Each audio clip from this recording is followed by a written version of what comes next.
Hola, estimados amigos, buena gente, gente extraordinaria, gente maravillosa, gente excelente, de Écija y de fuera de Écija. Un cordial, afectuoso, caluroso y fresquito saludo desde Astigi, Bocabitur, una Civitazoli, ciudad del sol y de las torres. Para todo el mundo, porque este vídeo que vamos a hacer hoy es un vídeo muy interesante porque nos encontramos en donde nació Écija, hace casi 3000 años. Es curioso lo de la historia, Como muchos écijanos sabéis, lógicamente los que estáis por ahí repartidos por todo el mundo y el resto de las personas que estáis por los 5 continentes, que veis los vídeos estos a través de los distintos grupos, así que pues no lo vais a saber, ahora no lo va a explicar la persona que les voy a decir, pero a final de los años 1980 aquí en Écija hubo un congreso muy importante de historiadores y de personas especialistas y con conocimientos del tema. Se estuvo celebrando un congreso, como le he dicho, los 2000 años de fundación de la ciudad, de la época romana, y casualidades de la vida, como dice el amigo Paco Laguna Menor, este hombre, el biógrafo de Manolete, pues 10 años después, prácticamente a finales de los 90, aparecen aquí lo que aparece la civilización taltésica, aunque después ya aparecen también restos romanos, pero 10 años después pasamos de 2000 años prácticamente a 3000 años.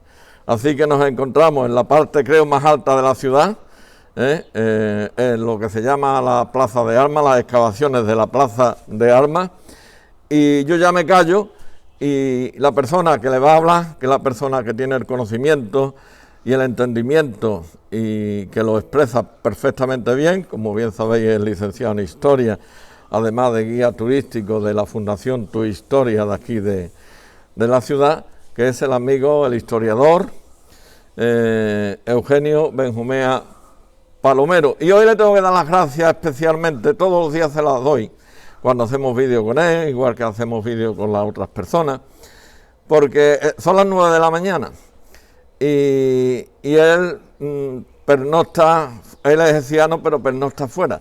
Entonces con lo cual se ha tenido que levantar hoy casi a las 7 de la mañana para estar aquí a las 9. Así que hoy doblemente gracias por todo lo que nos va a explicar y por el madrugón que te hemos hecho hacer hoy. Pues yo ya me callo y ahora ya verán ustedes al amigo Eugenio. Eugenio, pues... Hola, buenos días. Buenos días, señora. Ya. Sí, vamos. Buenos días, Rafael. Buenos días. Pues nada, todo lo que yo he comentado y he dicho, pues yo ya me callo, lo que vaya surgiendo y que vayamos a ir las excavaciones viendo, pero si eres tan amable, sí. Los taltésicos, yo estoy liado, porque claro, de Roma sabemos lo que sabemos. Sabemos de los egipcios, sabemos de los visigodos, sabemos de los incas, de los mayas, en fin, pero los taltésicos, que creo que fue la primera civilización, creo, no lo sé, igual estoy confundido, que se creó aquí en España, ¿no? ¿Cómo fue eso? Bueno, sí, si hablamos del periodo en general muy amplio y muy extenso de lo que sería la protohistoria, sería, pues bueno, antes de la llegada de los romanos a la península ibérica, estaríamos hablando de las culturas autóctonas, las culturas locales de una gran parte en cuanto a los tartesos, los tartesios del suroeste peninsular. Son pueblos que vivían aquí porque evidentemente había población que vivía ya en la península ibérica y que, bueno, pues desde el bronce final hasta en una etapa muy amplia entre el bronce final y la parte ya de dominación romana, que abarca pues entre unas cosas y otras casi un milenio, en sucesivas etapas se van a ir denominando de una manera u otra. La parte de la cultura tartésica, que generalmente pues se suele documentar entre el siglo VIII o VI a.C., sería unos modos de vida, unos modos culturales, que entran mucho en relación con los pueblos orientales del Mediterráneo que comienzan a comerciar y a interactuar con los pueblos que aquí había. Entonces, de alguna manera estaríamos hablando de los fenicios, de los griegos, que generalmente parece que se asientan más en la zona de costa a la hora de llevarse pues minerales y diferentes productos, y en ese contacto, en ese vínculo, pues evidentemente hay una aculturación por parte de la población autóctona que va a empezar a dar pues unos rasgos comunes tanto a nivel antropológico, a nivel cultural, que es lo que hace que en este caso concreto hablemos, por ejemplo, en esta zona de Andalucía Occidental de la cultura tartésica, que, bueno, pues de alguna manera, digamos, podrían ser parcialmente los orígenes, si no urbanos, sí de asentamiento humano, de una manera establecida firmemente en esta zona, digamos los inicios de Écija. ¿Vale? Es verdad que es una cultura que se conoce sobre todo por el amplio dominio de la metalurgia, de la orfebrería. Aquí en Écija pues tenemos la suerte de conservar, por ejemplo, pues una placa de oro que se puede observar se puede visitar y contemplar en el Museo Histórico Municipal, que es quizá una de las piezas más importantes que se conservan en el mismo y que es un reflejo un poco pues de esa vinculación con estos pueblos que te comento. Una vez que por diferentes motivos históricos se cortan los lazos comerciales, los lazos, los vínculos entre las culturas fenicias y griegas, y comienza el avance de los dos siguientes imperios, que va a ser el cartaginés o el romano, pues empezamos a hablar ya en este caso de una sociedad turdetana, que sería la que va a abarcar pues una gran parte de los siglos anteriores a la llegada de los romanos a la península ibérica. Estupendo, pues magnífica explicación. Bueno. ¿Y por qué se la conoce la Plaza de Armas, las excavaciones arqueológicas? Sí, bueno, el motivo por el que bueno, pues vamos a realizar este vídeo hoy es para que la gente conozca uno de los enclaves más importantes a nivel cultural, a nivel arqueológico y a nivel turístico de la ciudad, como es el yacimiento arqueológico Plaza de Armas. El nombre de Plaza de Armas deriva de uno de los fundamentos históricos de este lugar, una de las razones históricas de este lugar.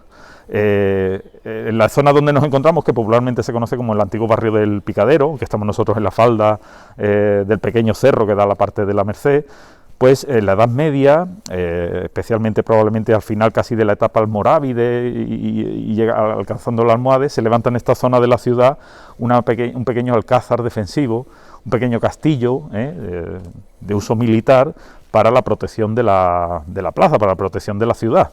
El nombre de Plaza de Armas deriva a que este yacimiento abarca una gran parte de lo que sería esa plaza central que servía para el acuartelamiento de las tropas y demás, que suele contar pues una gran parte de edificios de este tipo en muchos otros lugares de España, que afortunadamente conservan la estructura general del edificio.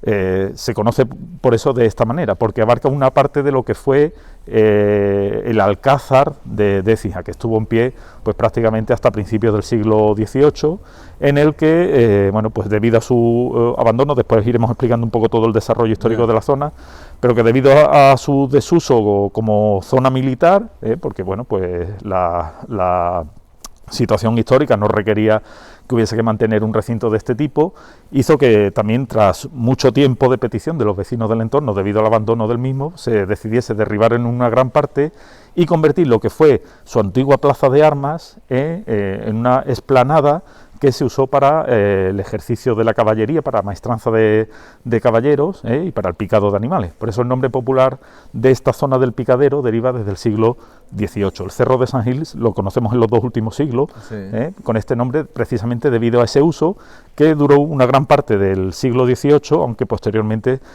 bueno, pues, se dejó y lo que ocurrió a continuación pues es un poco lo que nosotros hemos conocido en vida en esta zona, que fue el poco a poco a lo largo de las siguientes décadas, sobre todo del siglo XIX y gran parte del siglo XX, bueno, pues completarse todo el cerro, toda la parte alta del cerro, con una serie de chabolas, de chozos, de infraviviendas, que son las que, como tú bien comentabas al principio del vídeo, pues fue un barrio muy popular, muy humilde, el que mucha gente vivió aquí pues hasta finales de los años 90 del pasado siglo XX.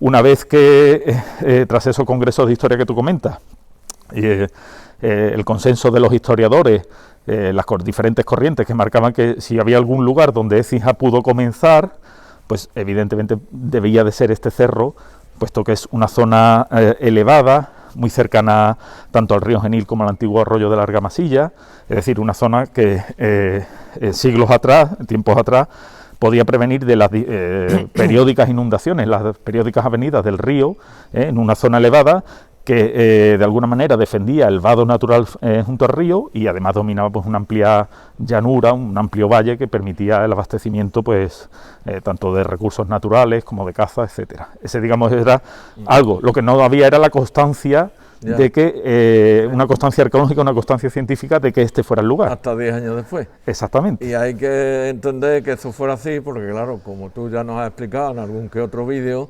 el río era navegable, lógicamente, cuando los romanos, el famoso aceite y demás, y las crecidas debían de ser complicadas porque ya nos explicaste que el convento de la Merced tuvo que cambiar de ubicación donde estaba, sí, por las inundaciones, es decir, que el río Genil, cuando venía cargado de agua, claro, no existían las presas ni nada, y lógicamente todo el deshielo de Sierra Nevada influía. Y las épocas de lluvia fuertes, pues el río Genil tenía su peligro, vamos. Claro, estamos en el cauce final en el tramo final el recorrido del río Genil antes de desembocar en el Guadalquivir, donde se amplía más y donde cuando el río viene con un gran volumen de agua, pues evidentemente ocupa una gran parte de ese valle y Écija pues históricamente lo ha sufrido. De alguna manera eso va a dirigir a que el fundamento de aquella primer asentamiento humano de alguna manera fijo en este entorno pues se realizase en este cerro por diferentes cuestiones que bueno, pues simplemente de práctica, es decir, bueno, controlamos el paso del río, que es una línea comercial histórica desde siempre, tenemos recursos naturales y encima pues estamos protegidos de esas avenidas del río Genil. Estupendo, pues cuando usted quiera hecha esta introducción que creía que era necesario para todos, pues ya tú nos vas guiando. Sí, bueno, yo ya, a partir de la puerta ya me pierdo porque es la primera vez que entras aquí. Exactamente. Bueno, entré, te lo voy a decir, al principio del 2000, 2001 por ahí, cuando todavía prácticamente no había hecho nada, prácticamente nada. Una visita de un par de horas, pero vamos, no había hecho nada, te estoy hablando del 2001, 2002, claro. O sea que fíjate dónde queda. Eso tenemos que, como tú bien estás diciendo, vamos a entrar ahora al recinto propiamente dicho del yacimiento arqueológico, un yacimiento que, como todo el mundo sabe, es un yacimiento vivo, en una parcela que ocupa pues casi 6.000 metros cuadrados y que de alguna manera, no solo por su valor arqueológico, por su valor cultural y posiblemente pues desde hace un tiempo por su valor turístico, se trata de acceder a una zona que tiene una secuencia cronocultural pues casi de 3.000 años, de casi 30 siglos. Eso es muy importante porque además está en el centro de la ciudad y también de alguna manera yo creo que es la muestra de que cuando se trabaja en equipo, que cuando es un proyecto de ciudad, es un proyecto en el que se trabaja a lo largo del tiempo, más allá de las personas que puedan ir pasando, pues el resultado es tan fantástico como este y es uno de los centros, es uno de los lugares que a lo largo de los próximos años, y bueno, si todo va bien, pues se va a seguir interviniendo. En este caso, bueno, pues siempre bajo la dirección de los arqueólogos, que son realmente aquí quienes son los especialistas y detrás de los que vamos todos, arquitectos, restauradores, corporación municipal o los operadores turísticos, que en este caso, como tu historia, pues trabajamos aquí. Estupendo. Pues entramos por la parte, digamos, está la puerta azul, ¿no? Esta es la puerta, sí, exactamente, la puerta sur, ¿no? Sur, junto a, muy cerca de la iglesia de la Merced, con acceso desde la calle homónima, y entramos al yacimiento. Justamente a tu derecha se puede ver los restos de uno de los antiguos torreones, este que está aquí, de aquel recinto amurallado. Esta podía ser la torre conocida como la torre del homenaje o la torre del concejo, de la que queda una base.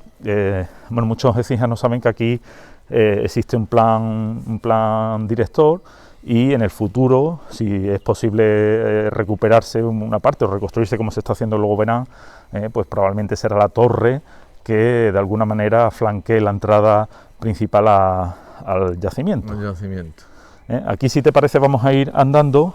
Para la derecha, sí, me coloco yo en este lado. Pues tú vas guiándonos. Sí, aquí hay que seguir escrupulosamente. Sí. Yo no, si yo esto tú eres el que nos va a guiar. Sí, por eso vamos a seguir el caminito de acceso a las pasarelas superiores. Qué bonita se ve la torre de aquí.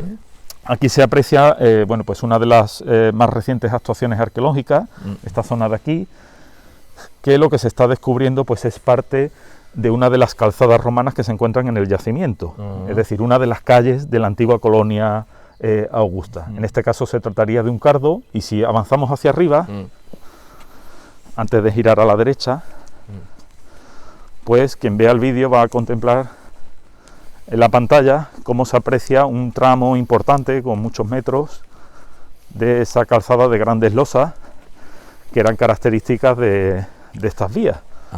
Esa que se ve ahí. Esta que se ve. Exactamente. Correcto. Nosotros ahora, cuando subamos arriba, lo que vamos a ver es una gran domus que bueno, pues de manera lateral se encontraba esta vía que cruzaba en sentido norte-sur, en este caso este sector que hoy es el yacimiento. Que yo no sabía lo que era domo hasta que me lo explicó la arqueóloga Carmen Romero. Digo, bueno, y un domo, dice, no, un domo es casa, Rafael. Sí, evidentemente aquí quien podría dar mucha información más detallada y demás, pues bueno, podría ser lógicamente un arqueólogo. Tú como historiador y como guía turístico sabes muchísimo. Yo lo que vamos a disfrutarla. Lo que pretendo, bueno, pues es simplemente, aquí tenemos una escalera. Sí, hay que tener cuidado que con el frío se empañan las gafas. Vamos a intentar, pues bueno, que la gente que vea el vídeo pues se lleve una pequeña aproximación que le permita. Todo esto se ha hecho para que los visitantes, ¿no? Exactamente, se combina ahora mismo lo que es la excavación arqueológica con las visitas turísticas y culturales. Pero vamos, desde hace unos meses. Sí, ten cuidado ahí, Rafael. Sí. Esto es sobre parte del antiguo paseo de ronda que de alguna manera pues se subía hasta los muros perimetrales de aquel alcázar. Es el que se está habilitando para que bueno, pues los visitantes puedan ver. Un momento, Eugenio, mira, es que fíjate qué preciosidad. A todos los que estáis por ahí fuera, qué vista más bonita de la Torre de San Gil, que volvemos a recordar, Eugenio, que no es la más alta porque esta es lo más alto de la ciudad, sino porque es que realmente es la torre más alta. Exactamente. Según tengo yo entendido por Juan Méndez Varo, vamos. Sí, pues además se lo ha dicho Juan, tiene toda la razón, es la torre más alta de la ciudad. Pues un día un helicóptero se puso a medir las torres. Aún a la venta, ¿no? Bueno, pues ¿dónde estamos ahora? Nos hemos introducido en la carpa principal del yacimiento.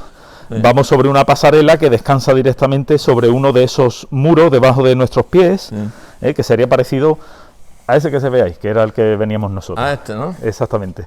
Que es uno de esos muros medievales en el que todavía se aprecia en su parte superior algunos de esos famosos mechinales que en otros vídeos hemos hablado y que son esos agujeros para el encofrado, para los que yo decía que era para los palomos, ¿no?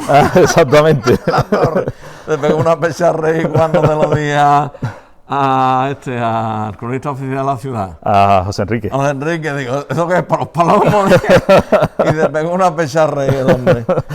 Por desgracia, en muchos casos sirven para eso. Las cosas mías. Aunque su función histórica pues era otra, y en el caso de las murallas, que también se puede ver en la albarrana de Colón o en algunos lienzos de muralla que se conservan, pues la función era el encoframiento de las murallas, que en muchos casos, bueno, pues aquí en este recinto parcialmente se conserva. ¿Vale? Estamos entrando, por tanto, sobre ese muro en uno de los principales elementos a nivel de excavación del yacimiento. Sí. Perdona, eso que estamos viendo, si es lo que está así, que parece, eso sí está hecho, ¿no? Sí. Pero lo de abajo no. Exactamente, digamos lo que estamos enfocando ahora mismo. No, eso es, además en este caso ya podemos decir que estamos observando los restos estructurales de los más antiguos que se conservan en la ciudad. En este caso, toda esta zona que estás tú ahora mismo enfocando, pues son restos que serían aproximadamente hacia el siglo VI antes de Cristo. O sea, estamos hablando de entre 2500 2600 qué privilegio, niño, años de antigüedad. Y esta zona de aquí, que bueno, pues de alguna manera fue la primera que empezó a excavarse en el yacimiento, que se conocía como el sondeo D, pues son restos de origen iberoturdetano, es decir, posteriormente a los tartesos. Es verdad que en una gran parte de lo que es el actual Cerro de San Gil, o digamos en el ámbito cercano a la actual Virgen de la Piedad, Arco de Belén, Calle de la Merced, en otras excavaciones arqueológicas sí han aparecido restos de fondos de cabaña y con su hogar en el centro y demás, que es un poco una prueba de ese poblamiento de la ciudad, incluso antes de esta etapa. Pero aquí dentro del yacimiento, en principio, los restos más antiguos que son plenamente visibles son estos que acabas tú de enfocar, de época iberoturdetana. ¿Qué ocurre? Para que la gente más o menos pueda comprender lo que estamos viendo. En esta zona de la actual Écija, en este cerro, entre esos siglos 8 o 9, que parece ser que son los primeros momentos de asentamiento como tal en esta zona, pues se va a crear un pequeño poblado. No podemos hablar ni de una ciudad, ni de un urbanismo como posteriormente se va a entender, sino de un asentamiento, de una especie de chabolas o de viviendas sin una formación regular, que se asientan en esa parte central del cerro. En torno a 8 hectáreas y media, en un poblado que probablemente llegase hasta la actual avenida Miguel de Cervantes, más o menos, ¿vale? Eso es lo que se va a habitar en un primer lugar en la ciudad. Eso va a estar en funcionamiento hasta prácticamente la fundación colonial, la fundación romana de la colonia Esnobo. Incluso durante un tiempo parece que parte de ese oppidum, que es como se denomina arqueológicamente, va a estar en uso, va a estar en funcionamiento, conviviendo con el inicio de la colonia romana. Sobre ese oppidum, sobre esos restos, que en un momento determinado se van a arrasar, es donde va a crecer la colonia romana, extendiéndose mucho más allá de ese poblado, es decir, ocupando gran parte de la llanura que rodea este cerro, en una gran obra de ingeniería que lo que hizo fue, pues de alguna manera, rellenar tanto los espacios deprimidos, de alguna manera igualando en la medida de lo posible una gran parte del territorio, pues para dar esa cimentación y esa consistencia al terreno frente a las diferentes inundaciones del río, que iba a ser tan importante en esa etapa. Entonces, ¿qué ocurre?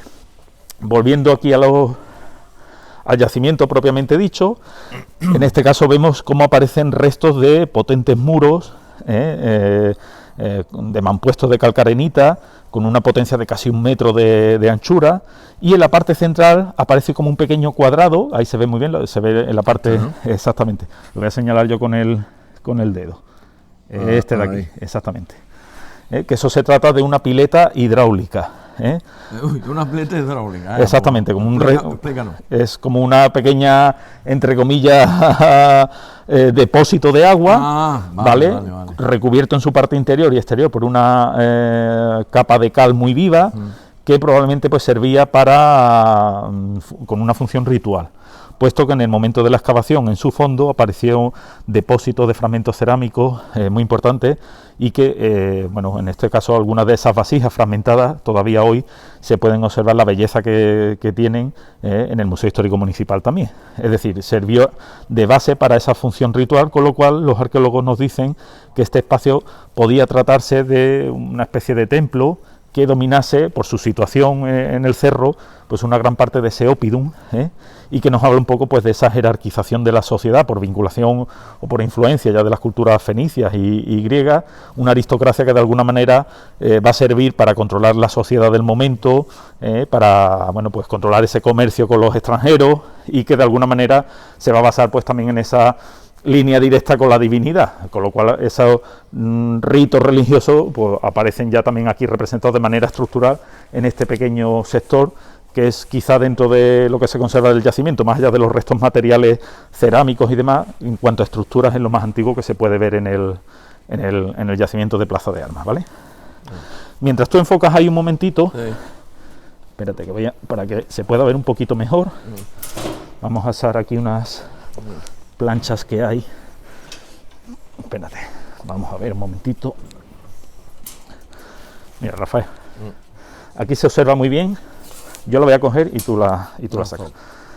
Este es uno de los planos que bueno, pues el director, el arqueólogo director, colocó en su momento para una mejor explicación y comprensión del yacimiento, Sergio García Dil, de lo que sería el Oppidum, la extensión del Oppidum, de ese poblado ibero-turdetano. Que es lo que está señalado. Ahora mismo estamos lo que están las líneas esas, ¿no? Exactamente, las líneas discontinuas. Los puntos son diferentes intervenciones arqueológicas. Y más o menos, pues, sobre un plano general de la ciudad, cuál sería esa extensión de ese poblado que comentábamos anteriormente.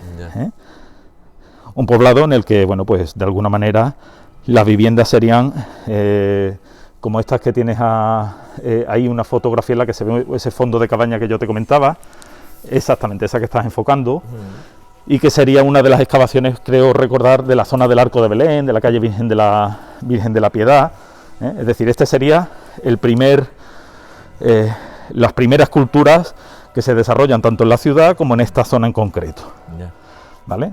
Se ve la forma circular de lo que podía ser una especie de cabaña con arcilla, con madera, y que nos queda la planta en excavación junto con el hogar o el fuego, que se puede apreciar perfectamente a la derecha de la fotografía. Bueno, de esa etapa vamos ahora a ver ahí. Aquí es que las planchas estas nos ayudan mucho en la explicación histórica del recinto. La siguiente etapa histórica va a ser la conformación de la colonia romana. Según los especialistas, aunque la presencia romana en la península es anterior, pero en esta zona de Andalucía la nueva colonia se va a fundar posiblemente tras la batalla de Munda por el emperador Augusto, en este caso, unos años después, entre el año 29 y el 14 antes de Cristo. Perdona, un inciso, Eugenio. Sí. Para no perder. ¿Los turdetanos están aquí porque llegan los romanos y lo desplazan o ya no, o ya estaban de antes fuera? No, los turdetanos es la población que vive aquí, con una serie de características sociales y culturales, pero esa es la población que está aquí. Generalmente en la historia muchas veces pensamos que son como avalanchas de gente que llega y desplaza a otra. Sí, eso es lo que yo pienso. Eso es, no, pues realmente lo que sucede es que, bueno, pues la población vive en un sitio, lo que hay es un cambio a lo mejor en el poder dominante o las estructuras políticas y culturales, pero la gente no... O sea, que cuando Roma llega... Aquí ya había gente, no solo aquí en Écija, sino en toda la península. Hombre, pero exactamente. Estamos hablando de Écija, claro que Écija no es, como decía Clemente ayer, que Écija no es el ombligo, que Écija forma parte de un contexto global, vamos, del mundo. Lo que pasa es que en muchos casos esa población, en un primer momento, pues claro, aquí es verdad que se asienta en la etapa romana, se asienta un grupo de militares, de legionarios, que son los que durante, no sé, un par de generaciones o tres van a levantar la nueva ciudad romana.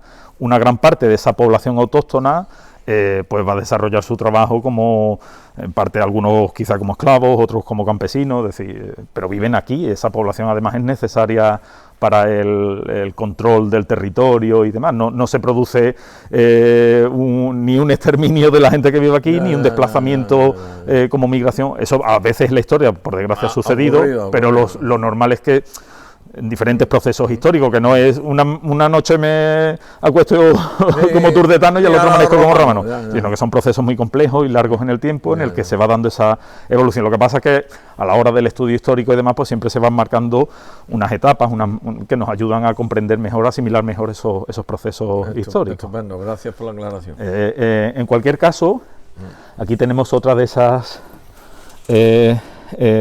planos de Sergio García Dil. En este caso aquí lo que vemos es el desarrollo de lo que pudo ser la colonia augusta firma Astigi. O sea, es lo que estamos en las líneas, ¿no? En las líneas esas discontinuas que ven es el perímetro, la hipótesis de los arqueólogos en cuanto a la extensión de la colonia romana. Una colonia con su típico plano ortogonal de calles rectas y perpendiculares que se cruzan formando manzanas. Sí. En la parte central ese cuadrado que se ve sería el foro. Sí. Esta zona de aquí sería el templo y la parte esa cuadrada que se ve sería el estanque romano que se conserva. Mismo, que de este círculo, ahora mismo, ¿qué abarca la excavación? Pues mira, Rafael, 20%... Nosotros estaremos más o menos en esta zona que yo estoy rodeando, más o menos, de una manera aproximada, en el sector del sureste de la ciudad, con lo cual en esta zona, en principio, salvo que la evidencia arqueológica nos diga otra cosa, lo que aparecen son, en principio, grandes domus. en una zona que tenía un desnivel frente al resto de la colonia de entre unos 7 u 8 metros, es decir, estaba 7 u 8 metros por encima de lo que era el nivel general de la colonia, con lo cual esa posición de dominio, pues evidentemente tendría que tratarse o de edificios principales o de domus de gente importante de aquella colonia. Esa es la otra parte, o es una de las partes más espectaculares que aparecen en el recinto que ahora vamos a ver. Nosotros, a través de esta pasarela, esto lo vamos a dejar parar un poquito después, empezamos a ver esa primera domus que se excava a partir de los años 2001, 2002, y esta estancia que tú estás ahora sacando se trataría del la estancia del mosaico de la doble cara, del mosaico del sátiro sileno, o el tablinum, que era, para que más o menos hablando un poco, sería una especie de despacho en el que el propietario de la casa pues trataría sus asuntos comerciales o entre comillas de negocio, porque no sabemos quién era el propietario. Y este está ahí donde lo estamos viendo, ahí apareció. Sí, exactamente. Uno de los primeros mosaicos que apareció en la excavación fue ese mosaico de doble cara. En este caso los espectadores lo que contemplan es una lona que a escala real reproduce ese antiguo mosaico, un mosaico que en la actualidad no se encuentra en esta estancia, que es donde estaba, porque como por desgracia muchos saben, en el año, creo que fue 2015, pues sufrió un atentado patrimonial gravísimo, cuando unos delincuentes pues se introdujeron y bueno, causaron diferentes destrozos en el yacimiento, entre ellos el de ese emblema central, esa cartela central que vemos, que destrozaron al arrancar pues las teselas que conforman pues un mosaico que era único, de una gran belleza y de una gran singularidad, puesto que como ahí se medio aprecia, la cara central es un juego visual en el que, contemplándolo desde donde nosotros estamos, se ve un... Espérate, voy a ver si puedo hacer... Un zoom, ¿no? Un zoom, sí. El teléfono que tienes es igual que el mío, Rafael. Hola. Ahí se ve perfectamente. Exactamente. Bueno, es un mosaico que tiene diferentes cartelas con máscaras teatrales, pero en su parte central está esta escena que vemos, que ahí pues se aprecia con una calidad impresionante, que es un doble juego visual. Tal y como nosotros lo estamos contemplando ahora, se puede ver cómo tiene el pelo con flequillo, los ojos, la nariz, la boca, parte del cuello y los hombros, y porta un pedum, que es esta especie de bastón que aparece a la izquierda de la imagen. En este caso estaríamos hablando de un sátiro joven, ¿no? Como una especie de pastor. Estos son dos personajes que aparecen en el cortejo báquico, ¿vale? En este caso, pues una doble representación de edad. Si lo viésemos al revés, es decir, si lo viesen los espectadores desde aquella zona o desde arriba de la pantalla hacia abajo, lo que van a ver es un personaje calvo, con la nariz, los ojos y barbado, con barba. Y además, en la parte superior de la derecha ven un objeto circular, que es un tímpanum, que es una pandereta con flecos, que era uno de los instrumentos musicales. Si lo pudiéramos ver, lo vemos. Exactamente, sí, ahí es que no tenemos permitido, pero tal y como tú lo estás sacando, se ve perfectamente, con un poquito de imaginación, si la gente... Sí, el que lo ve en el móvil le puede dar la vuelta. Exactamente, pero le puede dar... la tele no le va no, la tele, como sea de 75 pulgadas... No, es más complicado, pero yo creo que se aprecia perfectamente. O sea, tal y como lo ven de frente es el joven, y si lo viésemos boca abajo, es decir, piensen en la figura invertida boca abajo, pues van a ver ese sileno, asileno calvo con la barba. Lo estamos viendo norte-sur y era verlo sur-norte. Exactamente, porque en este caso, bueno, pues está orientada la parte del sátiro, está orientada a una de las entradas de la estancia, ahí se ve perfectamente. En uno de los mosaicos que, aunque hubo una campaña de micromecenazgo, pues se está a la espera de poderse restaurar, porque es un proceso muy complicado, muy laborioso, debido al tamaño, al daño que se provocó, al tamaño de las teselas, de una gran riqueza, pero que es complicado, evidentemente tiene un trabajo minucioso, y bueno, pues esperemos que dentro de un tiempo se pueda recuperar y vuelva aquí a Plaza. Por supuesto que sí, hombre. ¿Vale? Aunque ahora vamos a seguir hablando de la etapa romana, pero para seguir un poco el argumento del desarrollo histórico de esta zona, tras la caída, vamos a decir, del Imperio Romano, con la cultura tanto visigoda como antes de la llegada de los musulmanes, probablemente hubo una parte de poblamiento o de uso también de las viviendas en esta zona, y posteriormente ya a partir de principios del siglo VIII se va a producir la invasión musulmana, el dominio árabe de la península. Entonces, aquella antigua colonia romana a lo largo de los siglos se va a ir transformando en la Medina, que se amuralla. Bueno, hay que decir que las hipótesis históricas, o al menos lo que se piensa, es que, aunque no hay todavía, creo, tengo entendido, no hay vestigios arqueológicos como tal de la muralla romana. Sí, según, Carmen Romero, el día que me senté con ella, para hablar de temas arqueológicos, me dijo eso y a mí me extrañó, digo, ¿y no hay restos? Y dice, no, todavía no han aparecido restos, y mira que hemos excavado, Exactamente. Todavía no han aparecido restos. Probablemente tenga esa razón histórica que muchos, bueno, tanto arqueólogos como historiadores saben, y es que en el año 913, por una sublevación de aquella Medina Estigia o de aquella écija musulmana frente al poder califal de Córdoba, Abderramán III castiga a la ciudad, supuestamente según las fuentes, derribando tanto el antiguo puente romano sobre el río Genil como dejando indefensa a la ciudad, derribándole aquella antigua cerca romana.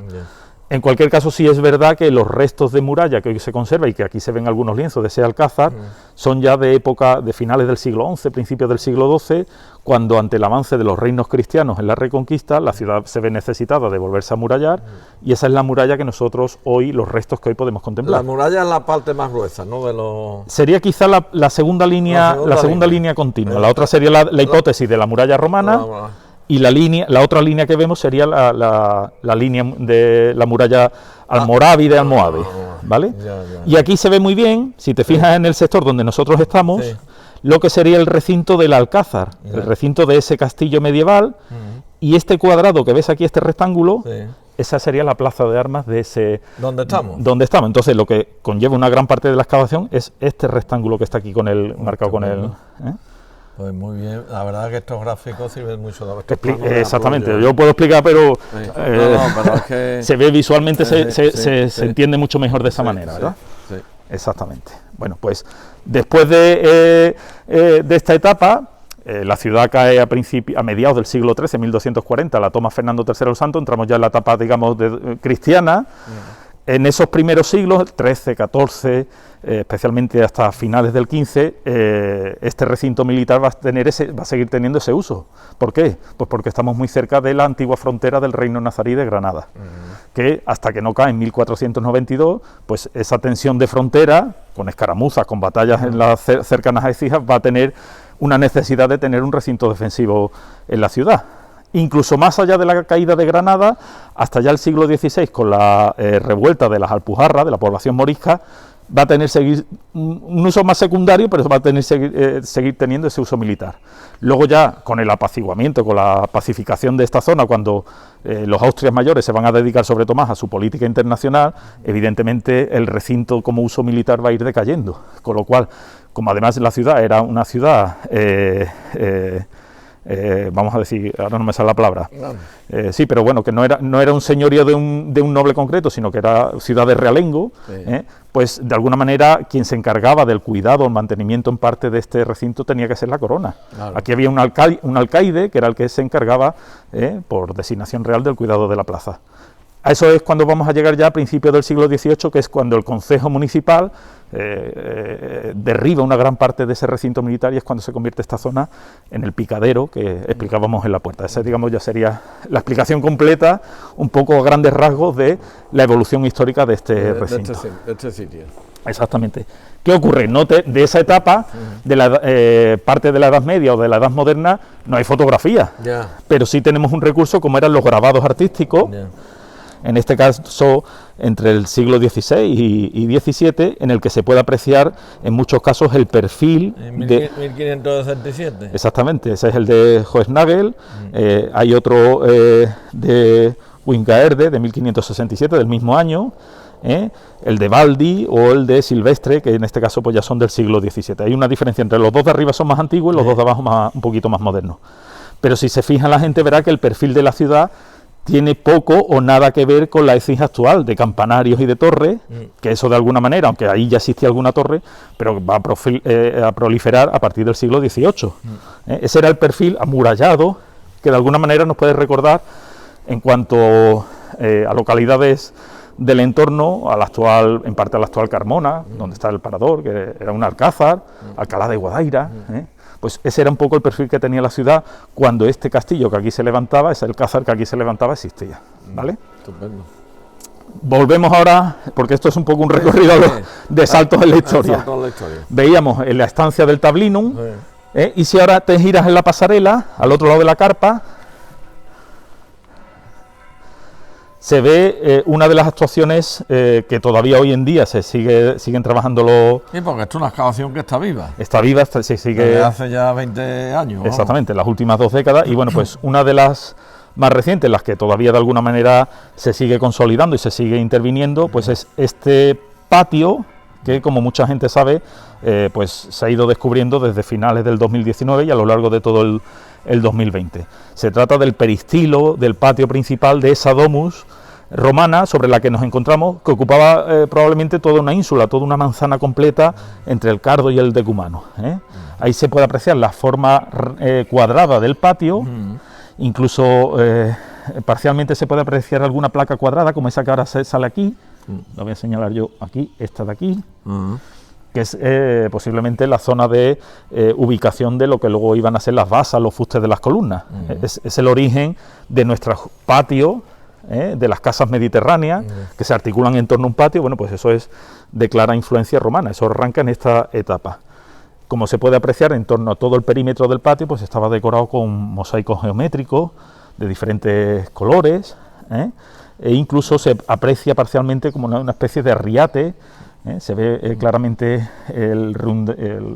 la zona deprimida perimetral, tanto para que corra el agua como para la decoración vegetal del espacio. Se está interviniendo arqueológicamente y también se está interviniendo, entiendo que entrará dentro de la arqueología indudablemente, sí. Si no me disculpa se están recuperando muros y demás, ¿no? Claro, ten en cuenta que no solo aparece, digamos, las estructuras horizontales de pavimentos musivos, estructuras de diferente tipo, sino que también aparece en alzado, aparece parte de los muros perimetrales que tenía ese recinto. Entonces allí en aquel ángulo, a la izquierda, se ve incluso parte estucado en tono vainillas, anaranjados, con franjas ocre, que era la decoración mural de pues una parte del ámbito de este patio. Incluso esa parte, esa zanja vertical que vemos, probablemente es por donde entraba la distribución de agua para la fuente monumental que estaba en ese cuadrado central. Probablemente se ubicaba. Estupendo. Aquí vemos, bueno, como hay partes cubiertas y demás, porque están consolidando, están trabajando. Exactamente. Pues vamos... desde esta estancia se distribuía una gran parte de las estancias de la vivienda. De hecho, parece ser que en la zona lateral, aunque ahí están también trabajando, se ve parte de ese estucado, de lo que parece ser era un baño.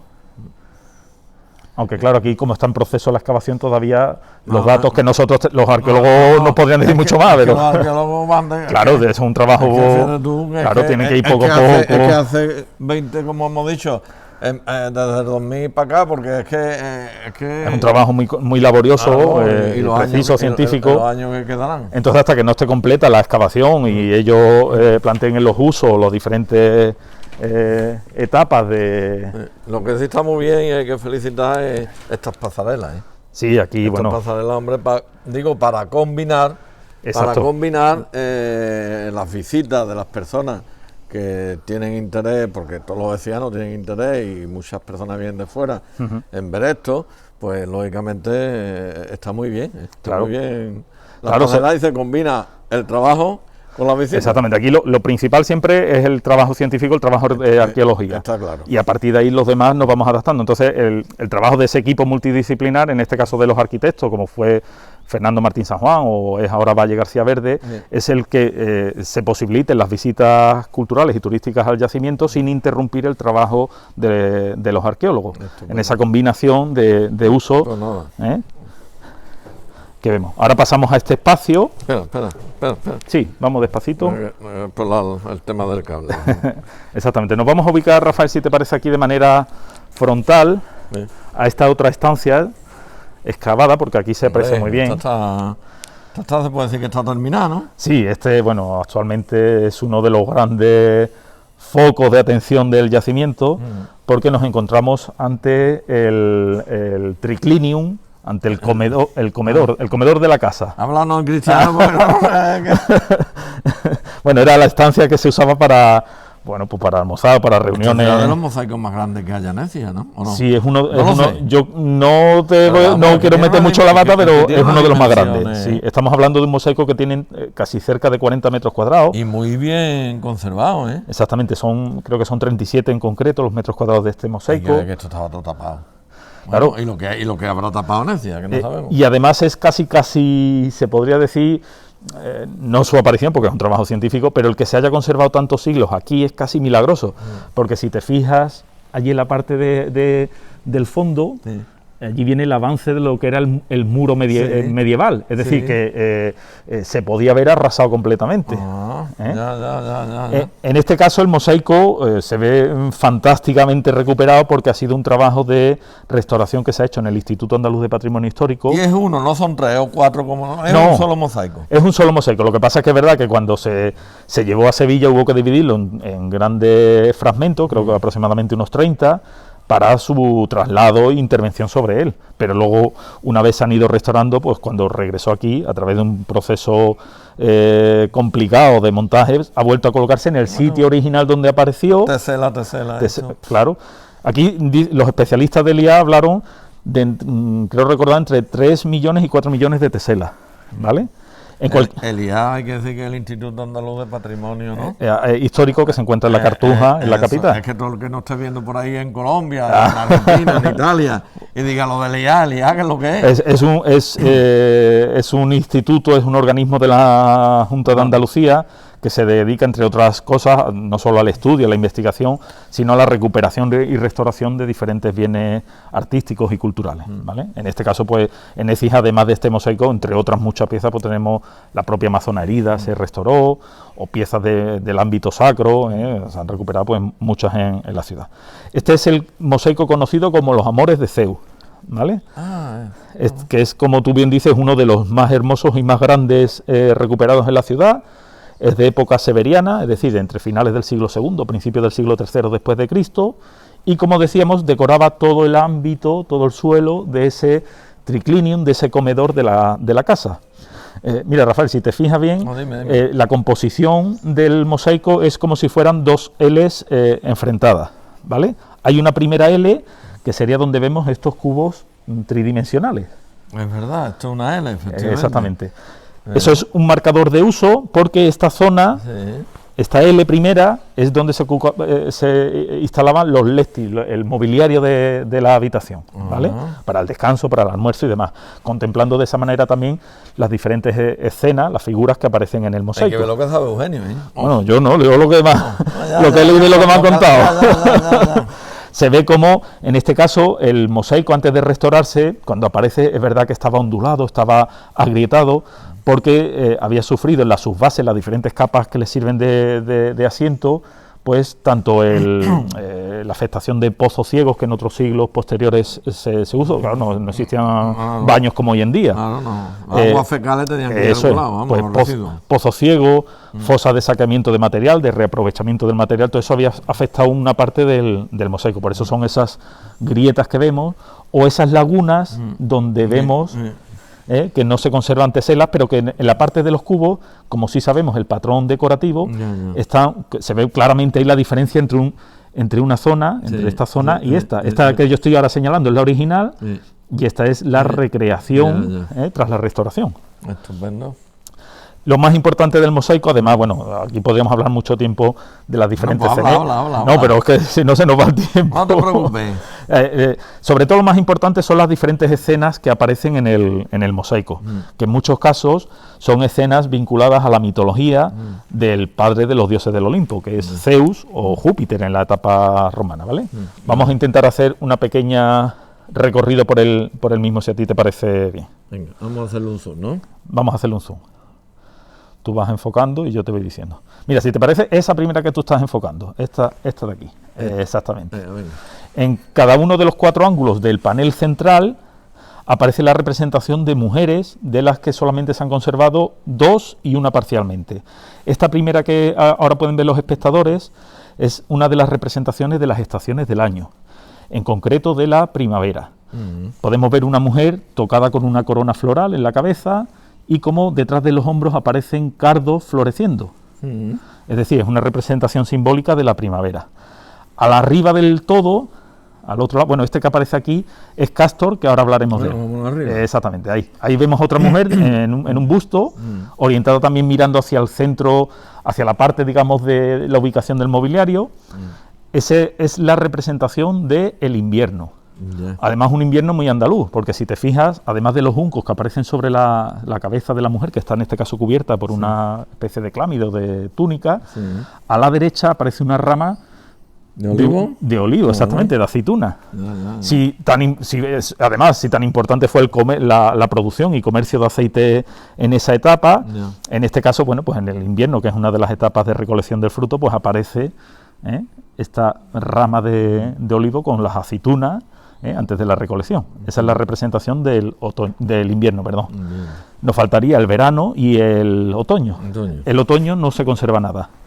Y si venimos hacia aquí un poquito, Ten cuidado. aunque aquí da el sol, quizá no se aprecie bien del todo, pero este fragmento que se ve aquí en la esquina, exactamente, ahí se ve perfectamente. Se ve parte del hombro de otra mujer, que tenía incluso su decoración de joyas, y sobre el hombro lo que aparecen son espigas de trigo.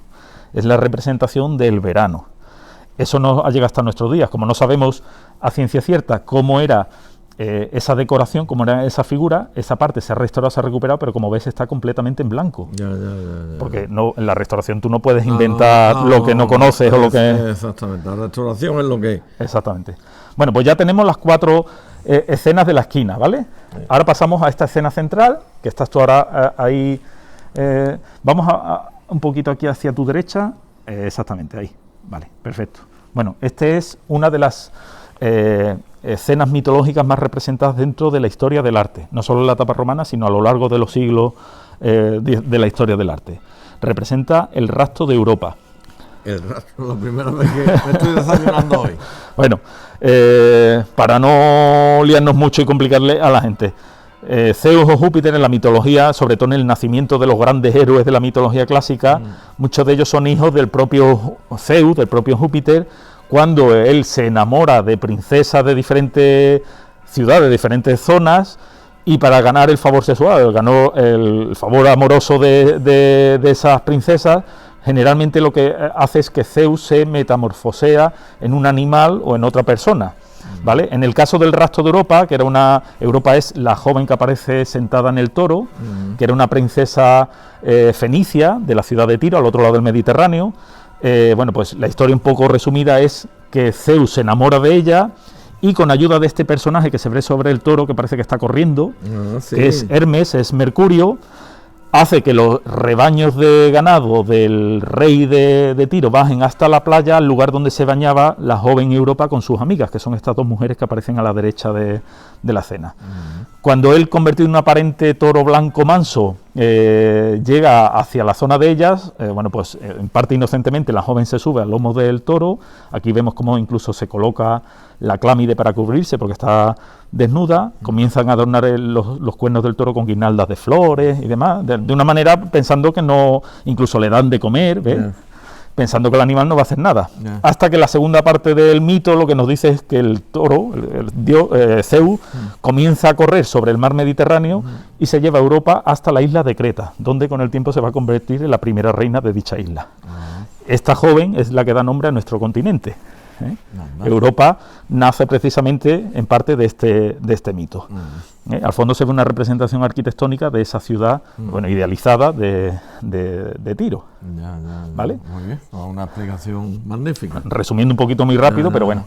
La siguiente escena, que está en el mismo panel, que ahora estás tú enfocando, en este caso vemos una mujer de espaldas, también semidesnuda, extendiendo los brazos. Está diciendo, no te vayas, ¿no? Bueno, vete. Una cosa parecida, pero si levantas un poquito, vemos que ella está mirando hacia arriba, aparece ahí como un personaje junto a no es un ángel, es como un Eros, es un ser alado y demás, junto a otra ciudad. Bueno, el personaje que aparece en esa especie de nube es también Zeus, en este caso representado como Dios, ¿vale? Este es el mito de Danae, que es como se llama la mujer que aparece de espalda. La mitología nos dice que el padre de Danae, que era una princesa de la ciudad de Argos, fue profetizado en Delfos, por el oráculo que había allí, que su nieto, su propio nieto, iba a acabar con su vida.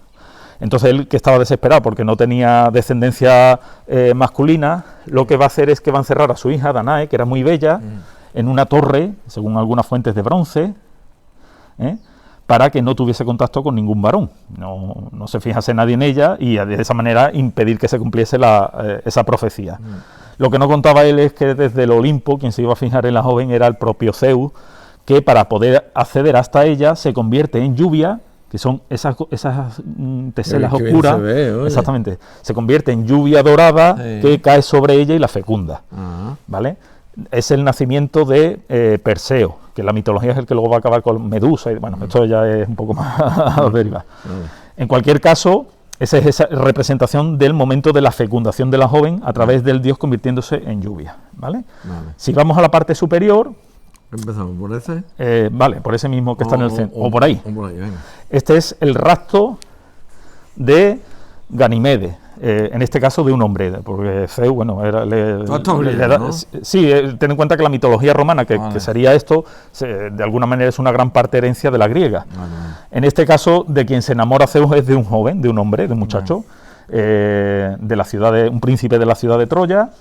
En este caso se va a convertir en un águila, a la que en este caso vemos como el joven acerca un cuenco con comida para que coma. En este caso el rastro consiste en llevarse al joven al Olimpo y convertirlo en copero de los dioses.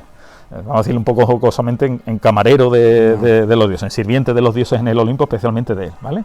El que está a la izquierda de esta escena es el rastro o violación de Antíope, en el que el dios se convierte no en un animal, sino en un sátiro, que es ese personaje que vemos que agarra a la joven que está en cuclilla y que la agarra por la cintura, en una actitud como de sorpresa y de temor, y en este caso la sorprende en un bosque cercano a la ciudad de Tebas, que es de donde ella era originaria. Hay que decir de este rastro amoroso que tiene una vinculación con otro importante mosaico representado en la ciudad. Digamos, este es el capítulo inicial de este mito, ¿vale? El capítulo final del mismo también estaba representado en otro mosaico muy importante de la ciudad, que hace muchos años que no podemos contemplar, y que era el mosaico que estaba en la sala capitular del ayuntamiento. Verdad. Que era el sacrificio de la reina Dirce, ¿vale? Bueno, en este caso, tras esta violación, tras este rastro amoroso, ella va a concebir a dos hijos, que son Anfión y Ceto, que son los que luego van a vengar a su madre, matando a la cuñada de ella, Dirce, atándola al toro, recorriendo los bosques de alrededor de la ciudad de Tebas. Bueno, eso es un resumen muy rápido y demás. El último de los mitos representados, yo creo que con el sonido de las campanas se nos escucha. Yo le doy la voz. De media.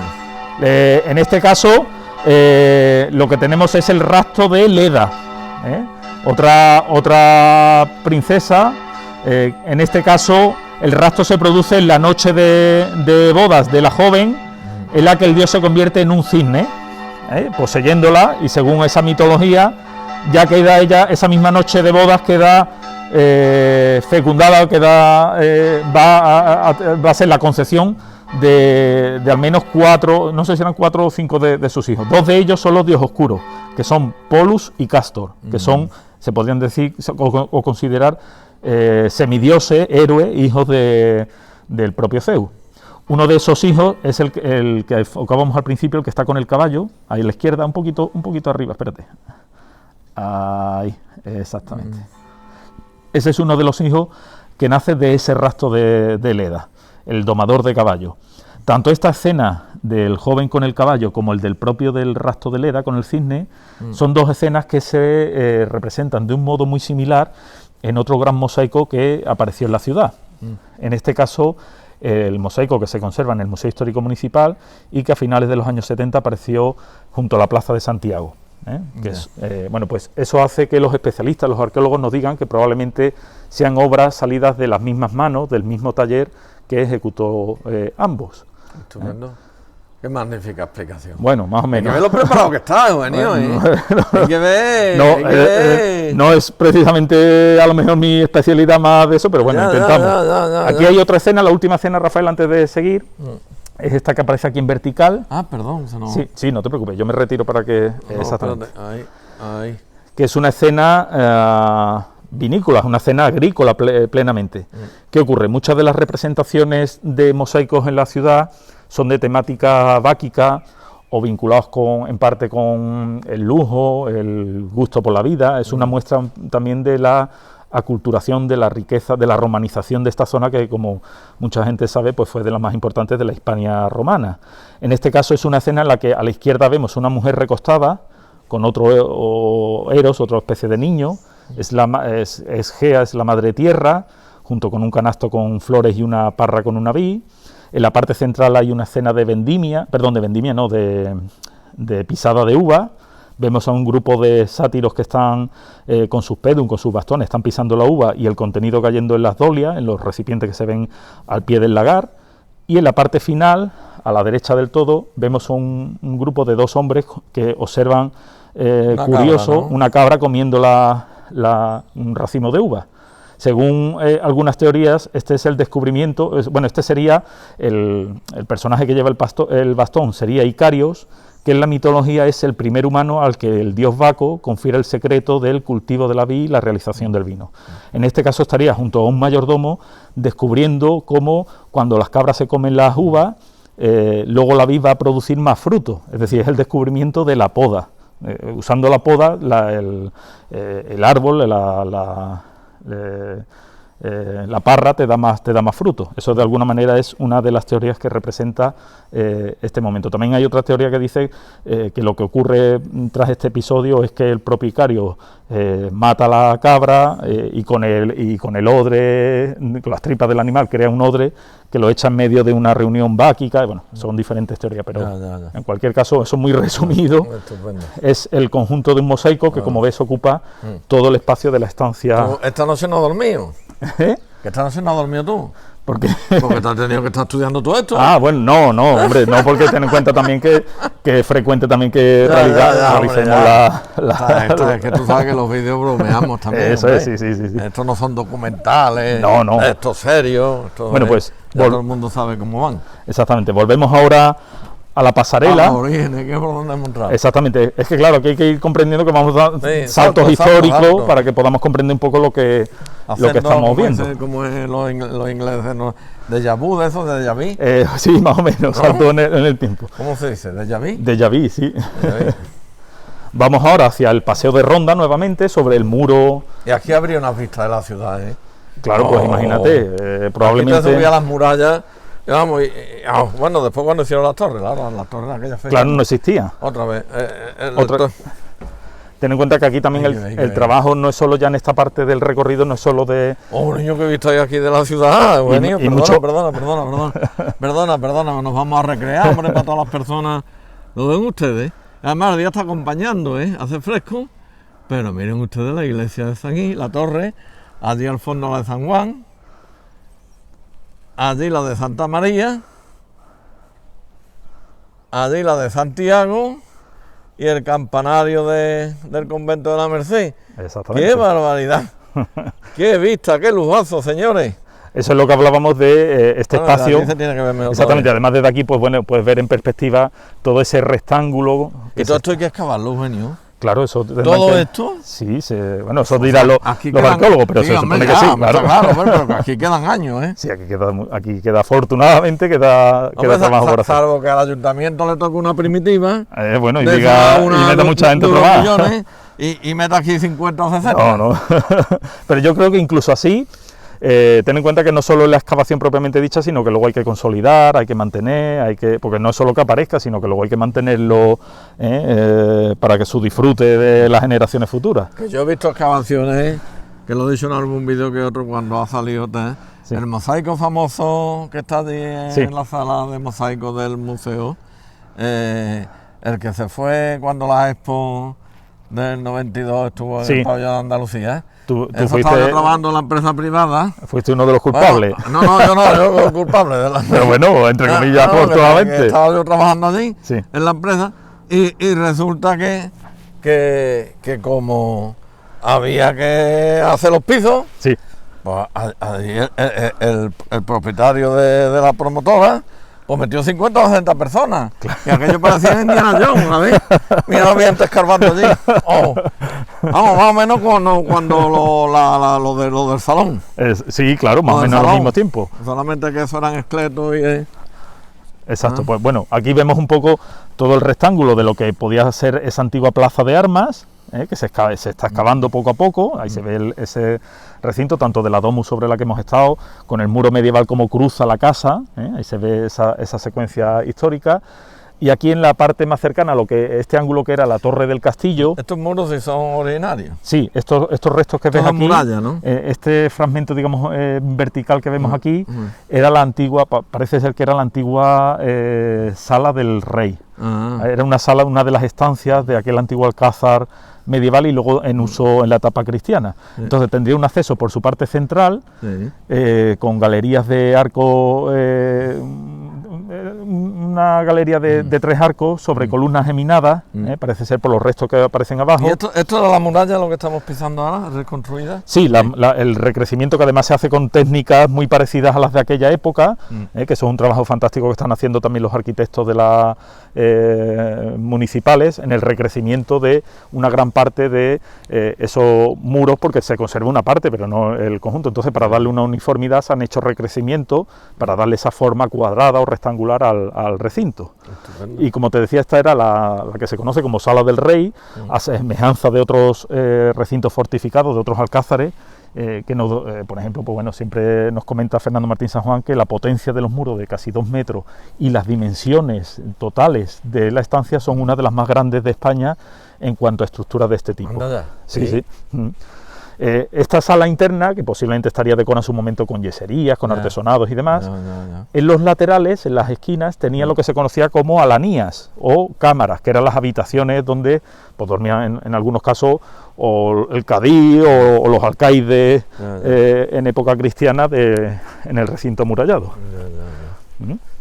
Vamos a seguir andando nosotros. Está muy bien preparado esto para las visitas turísticas. Sí, hombre, esto es estupendo porque te permite, sin tener que pisar necesariamente el yacimiento. Pues ya saben ustedes, los que estáis viendo el vídeo, los que estáis cerca y los que estáis lejos y los que estáis por donde estáis, venía a decir que está 3 días, como mínimo 3 días, que hay unos hoteles y una restauración y unos monumentos y unas iglesias y una gente estupenda y unos guías turísticos. Miren ustedes cómo explican los guías. Estamos haciendo como una especie de subida a 2 de los torreones que cerraban aquel antiguo castillo, que también se denominaba de las 7 torres en su momento. Haciendo que si de allí teníamos vista desde aquí. Claro, desde aquí es estupenda. Esto cruje, pero no te preocupes. No, si me caigo y ya está, punto. no te caes. Y soy youtuber de esos del año. Me caigo yo y... No, pero... qué vista ahí la ciudad de aquí, ¿no? Aquí fíjate que estamos casi... Pues explícanos todo. Bueno, pues estamos en uno de esos torreones reconstruidos, en el acceso desde la calle Alcázar a lo que era el antiguo recinto. Ese será en su momento otro de los accesos al yacimiento aquí debajo. Y desde esta zona en alto que estamos, si te fijas, estamos casi a la misma altura que el mirador de Peñaflor, que se ve allí. Es verdad. Entonces, de alguna manera, si a nuestras espaldas están los restos romanos, iberoturdetanos que estarían debajo de la carpa, romanos, medievales, a través de los muros que quedan del siglo XI y XII, incluso los posteriores añadidos en otros siglos, y giramos, lo que tenemos es, en un golpe de vista, de alguna manera in situ, esa secuencia cronocultural de 25 o 26 siglos de historia, y además muy cerca unos de otros, pues tanto el esplendor de la etapa romana como el otro momento histórico especialmente importante, que es el barroco. Lo que pasa es que se asomara aquí, se subiera aquí en el siglo XIII o XIV, no claro, tenía la vista claro, esto no existía. Las iglesias son del siglo XVIII claro, y exactamente. XVI y XVII, ¿no? Existiría una pequeña localidad, aunque en extensiones sería más o menos un 70 o un 80% de la esfinge actual, pero evidentemente esta riqueza visual de campanario, de torre, de espadaña, eso no existía en aquella época, porque como muchos saben, bueno, pues este es de alguna manera no los edificios, pero sí muchos de los campanarios nacen o se reforman tras el terremoto de Lisboa del 18. Perdona, ¿nos ubica desde allí menos arriba o desde aquí? Digo, para señalar a todas las personas de por ahí fuera. Sí, vamos a ver, si te parece, desde aquí tenemos la torre de San Gil que tú comentabas antes, con la iglesia. Desde aquí no se aprecia por los edificios, pero detrás estaría la torre de Santa Ana. Sí. Si vamos girando, allí al fondo se ve en primer término la torre mirador del Palacio de Peñaflor. Una parte de aquí se puede ver, apreciar un poquito del final de la fachada del Palacio de los Condes de Valdehermoso, renacentista, la fantástica Torre de San Juan. Si te vienes un poquito hacia aquí... Tú manda. Sí, desde aquí, fíjate desde aquí. Mira, ahora, allí, si le puedes dar ahí al zoom un poquito hacia la Torre de San Juan. Ahí se ve muy bien. Se aprecia como a la izquierda de la Torre de San Juan aparece la Torre de Santo Domingo, que es una de las torres que al no tener los dos cuerpos superiores es más bajita y no se ve normalmente desde fuera de la localidad. Incluso en el lateral a la derecha de esa torrecita pequeña se ve una de las torres de las Gemelas. Es verdad, o sea, así, incluso desde aquí un poquito más acá se ven las tres torres. Se ve el San Juan, la potencia barroca de la de San Juan, Santo Domingo, y entre las dos una de las torres de las Gemelas. Exactamente. Si ahora giramos hacia la izquierda, se ve la cúpula y la torre de la Parroquia Mayor de Santa Cruz. Siguiendo girando se ve la espadaña de San Francisco. Aquí se ve el cuerpo de campana, lo que queda hoy como pequeña espadaña de la antigua torre de Santa Bárbara. Y los palomos también se ven. Los palomos, por desgracia, se ve. La torre de Santa María. A la izquierda de Santa María, pequeñito, al fondo se ve la torre del Carmen. Ahí van a aparecer, ahí aparece una de las torreones, ¿no? El torreón de uno de los torreones del Palacio de los Marqueses de Benamejí. Y ya más hacia el sector se ve la iglesia de Santiago y un poquito ahí está la de la Victoria. Y ya lo habíamos dicho del convento. Y aquí la espadaña renacentista del convento de la Merced. Estupendo. Mira, tocando. Vamos ahora. Vamos a retomar. Exactamente. Ahí. Esa es la belleza de este recorrido por las pasarelas, que además de sobre el propio yacimiento, se puede ver esa vista panorámica de la ciudad, con lo cual en el futuro muchas visitas turísticas al comenzar por este ámbito, por este yacimiento, despacito, Rafael, van a tener una introducción histórica, es como va a ser el yacimiento y un centro de interpretación del visitante, conocer las etapas más antiguas de la historia de la ciudad y ya como un preámbulo de lo que le espera, pues esa visión general de la ciudad barroca a través de los campanarios y de las torres. Aquí ten cuidado que aquí está, esto pisamos un poquito encima, porque aquí muchas veces con el aire. Aquí hay Espérate, vamos a enfocar el segundo toque de campana. Eso es. 11 menos cuarto. Van a tener ustedes el privilegio de escucharlo en directo.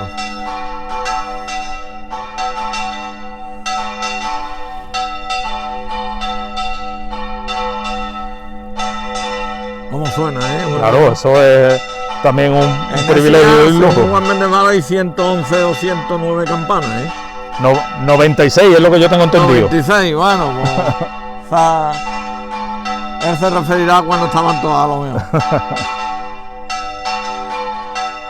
El segundo toque para misa de 11.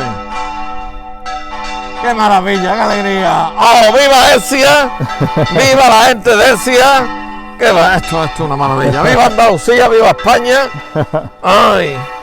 Vamos a ir con despacio. Sí, ahora vamos despacio bajando la escalera, porque ahora lo que vamos a hacer es pisar suelo en los niveles romanos. Pues venga, vamos a tener despacito con precaución. Empezamos cuando nos acompañaste en las leyendas, lo de la natatio, la piscina, el estanque romano del salón. Romano.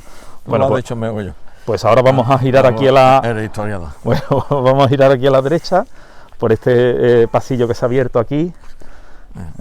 Aquí en esta zona, como el otro día llovía, hay un poquito de barro, pero bueno.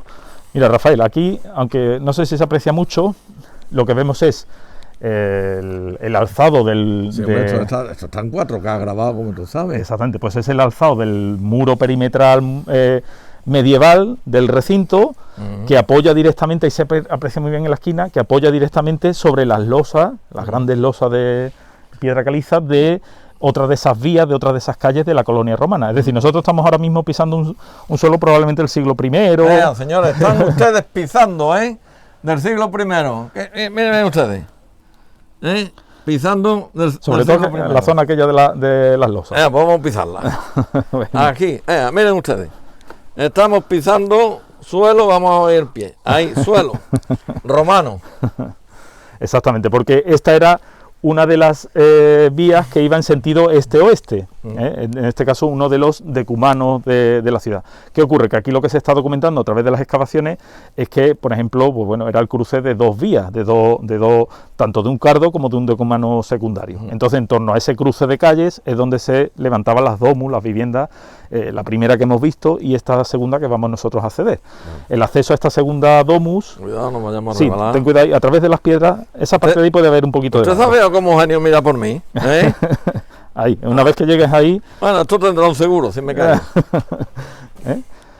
Mira, Rafael, esta es también, según tengo yo entendido, estos restos que vemos aquí, que se ha excavado recientemente, parece ser que es parte de un horno metalúrgico para la fabricación de las piezas de plomo que configuraban las tuberías, porque uno de los descubrimientos más interesantes a nivel arqueológico y a nivel histórico de esta zona es que se está descubriendo una parte importante de la red de saneamiento, de distribución de agua corriente que hasta la parte superior del cerro se realizaba. Mira, que cómo subían el agua. Pues claro, eso es lo que están investigando en este momento los... Como en Granada, cómo subían el agua en Granada. Exactamente. Yo he visto un documental, niño, y hay que ver cómo...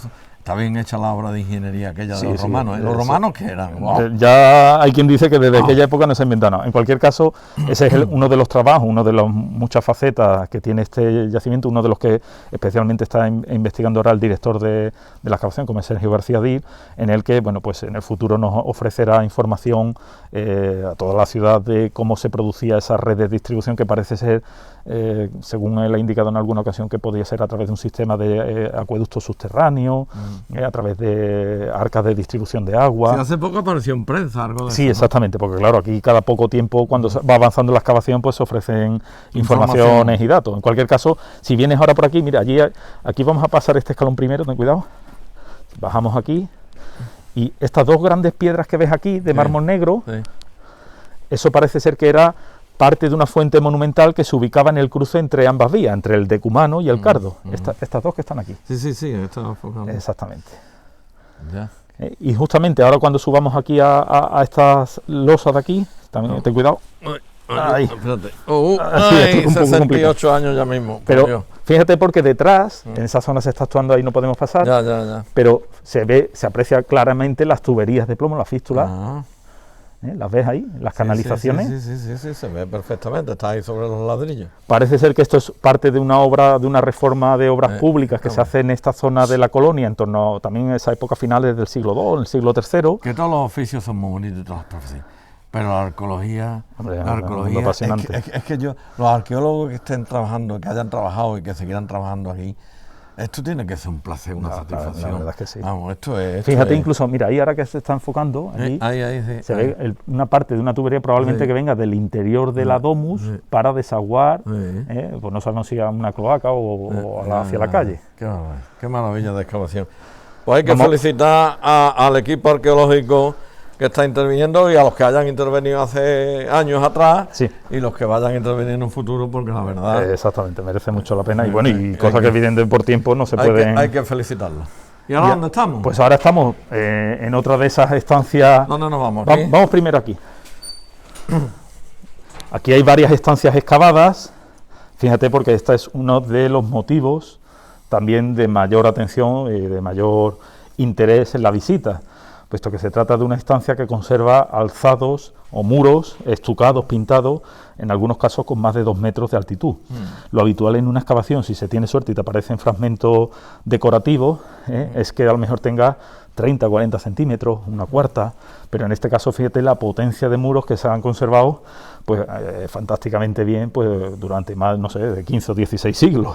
¿Esto era estancia todo Esto hay, ahora mismo ellos establecen varias hipótesis. Hubo una primera que podría tratarse de un edificio colegial, un edificio de uso público fuera del foro romano de la ciudad, un lugar, digamos, asambleario, de reunión posiblemente incluso de comerciantes del tema del aceite. Hay otra hipótesis que nos habla de un edificio palaciego, es decir, un edificio monumental por la calidad de la decoración que presenta. En cualquier caso, eso a lo largo de la excavación pues irá quedando más claro. Esto vas excavando en función de lo que va apareciendo, pues vas tú planteando. Claro, exactamente. 100%, vamos. En cualquier caso, es verdad que se trata de un edificio probablemente incluso más rico que la domus que acabamos de ver donde están los mosaicos. Ahí se puede apreciar esa decoración en tonos rojizos, con decoración de guirnaldas de flores, en forma de carameti. ¿No? Exactamente. En la parte del zócalo, la simulación de Eso mármoles. así. Eso, bueno, apareció... En teoría. En teoría, claro, no a lo mejor exactamente así, porque aquí hay un trabajo fantástico de conservación y de restauración. Ten en cuenta que, claro, tú ahora descubres estos muros después de tantos siglos ocultos y hay que tratarlo porque si no lo puedes perder en poco tiempo. Claro. Entonces, aquí ha sido tratado, desparasitado, bueno, un trabajo inmenso y de los técnicos. Por eso he dicho yo que había que felicitarlo. Sí, por supuesto, siempre. Hay que felicitarlo. Exacto. Este es el motivo por el que en algunos momentos se llegó a hablar de la Pompeya, de la pequeña Pompeya de Écija, porque en muchos casos, tanto en Pompeya como en Herculano, es donde aparecen estos fragmentos de pintura, y en aquel caso pues fue gracias al Vesubio, que fue que cubrió muchas de aquellas colonias.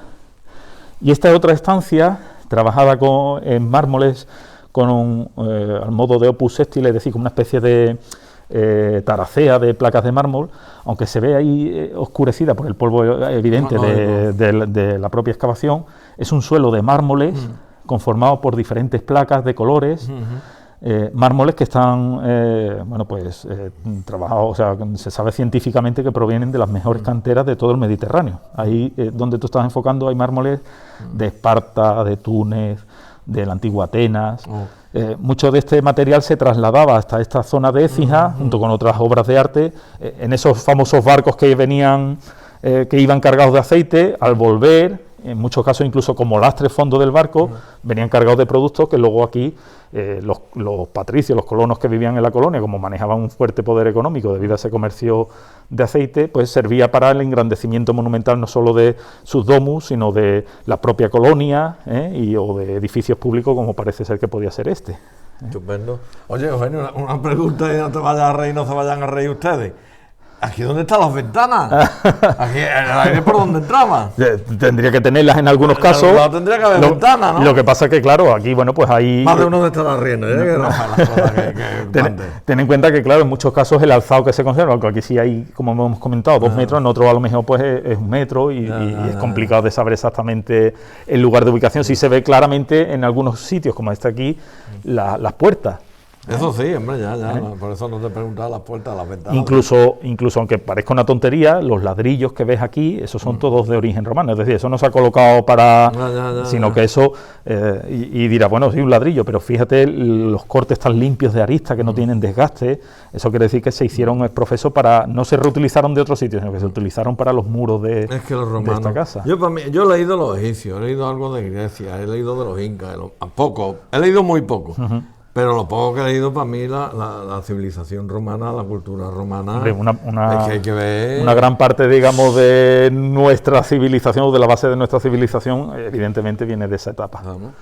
Aquí lo que se aprecia, fíjate, como muchas veces la suerte juega también a favor nuestra, porque todo ese muro que ves grande, potente, ese es el muro medieval, es decir, es el ala de esa sala del rey, en el que se aprecia incluso la reutilización de sillares o de columnas en los muros, pero cómo corta las dos estancias sin derribarlas. Y además, según nos explican, el asiento de ese propio muro no destroza esta parte, sino que continúa posiblemente un poquito más abajo. Pues yo te vuelvo a decir una cosa. La leyenda esa que hay por ahí en Écija, y que la habrá en muchos otros sitios donde haya temas de esto, normalmente dice que cuando invadían o invadían, dice la historia, y en este caso creo que estoy hablando de leyenda, aquí tenía que haber un pasadizo, porque en alguna vez lo hemos comentado, subterráneo, que saliera al barrero, o que sería nada, porque si te invadían, decían, bueno, venga, el rey, el que mandara aquí, vamos a salvarlo por el subterráneo este. Digo yo. Bueno, verás, tú, tiene una base histórica. No a lo mejor como un pasaje secreto para huir, que en este caso no, sino que es verdad que, como estás tú viendo aquí, ten en cuenta que aquí se han retirado, no sé, miles de metros cúbicos de arena, de metros que estaba cubriendo esto. Sí es verdad que, como tú sabes, que había mucha gente que en la zona del Cerro de San Gil y demás hablaba de pasaje, de pasadizo, donde hasta un punto se apagaban las antorchas y te tenías que volver, posiblemente, pues imagino que por el falta de oxígeno, por el gas acumulado allí, el gas metano que hubiese. Yo he escuchado de gente que ha venido aquí a visitas a hablar, pues mi madre, mi abuelo decía que una vez abrieron un agujero y que lo que ella veía era un palacio. Claro, eran niños y demás, pero ¿quién te dice a ti que en esa alteración de estratos de la gente que vivía aquí, en el momento de abrir algo, pues no aparecían fragmentos o bien de un mosaico, bien de un suelo de mármol o cosas que estén por descubrir? Es decir, en muchos casos esos pasajes en otras zonas de la ciudad pueden corresponder con antiguas cloacas, redes de saneamiento del agua de la etapa romana, eso que habla muchas veces la gente de que las iglesias están conectadas unas con otras, probablemente no sean más que, claro, y la gente dice, es que yo he visto el pasaje, probablemente pues sean las cloacas romanas, que corrían por debajo de muchas de esas calles de la colonia, o en este caso, pues estancias que, como vemos, estaban habitadas. Entonces, en parte, ¿eso qué quiere decir? Que el cerro como tal era lo que se conoce como un tel, es decir, parte del cerro era artificial, porque estaba conformado por los restos de las diferentes culturas que habían ido viviendo aquí. ¿Dónde vamos? Ya sí, vamos a ir finalizando que dentro de poco hay... Exactamente, tú tienes que profesionalmente... Pues vamos a salir ahora por el mismo sitio, ten cuidado aquí al bajar. Te ayudo ahora si quieres aquí un momentito. Aquí más al extremo. Además yo soy propenso a caerme. Pues yo te ayudo si quieres, ten cuidado. Mira. Ay, si me vieran. Ay, los abuelitos ya. Vente por aquí. Además soy abuelito, tengo 4 nietos. Bueno, 3 nietos y un nieto. Aquí siempre hay que tener un poco de cuidado, no solo con no caernos, sino con no tocar nada que no... ¿Cómo me cuida? Aquí a la derecha hay menos barro. Menos barro, vamos a ver. Despacito y ya llegamos a la otra cosa. Exacto. Bueno, mira, por aquí, Rafael, a la izquierda. Espérate. Tú para la derecha. Yo a la derecha colocado. ¿Aquí vamos a terminar? No. Pues vamos a salir ya, si te parece, por el porque aquí hay un pequeño... ¡Hola, un gatito! ¡Mira! ¡Hola! Sí, aquí... ¡Hola! ¿Qué pasa? ¿Estás asustado con las campanas? Claro, aquí siempre... Este es el toque de las 11, ¿no? El toque de las 11. Siempre de alguna manera... Sí.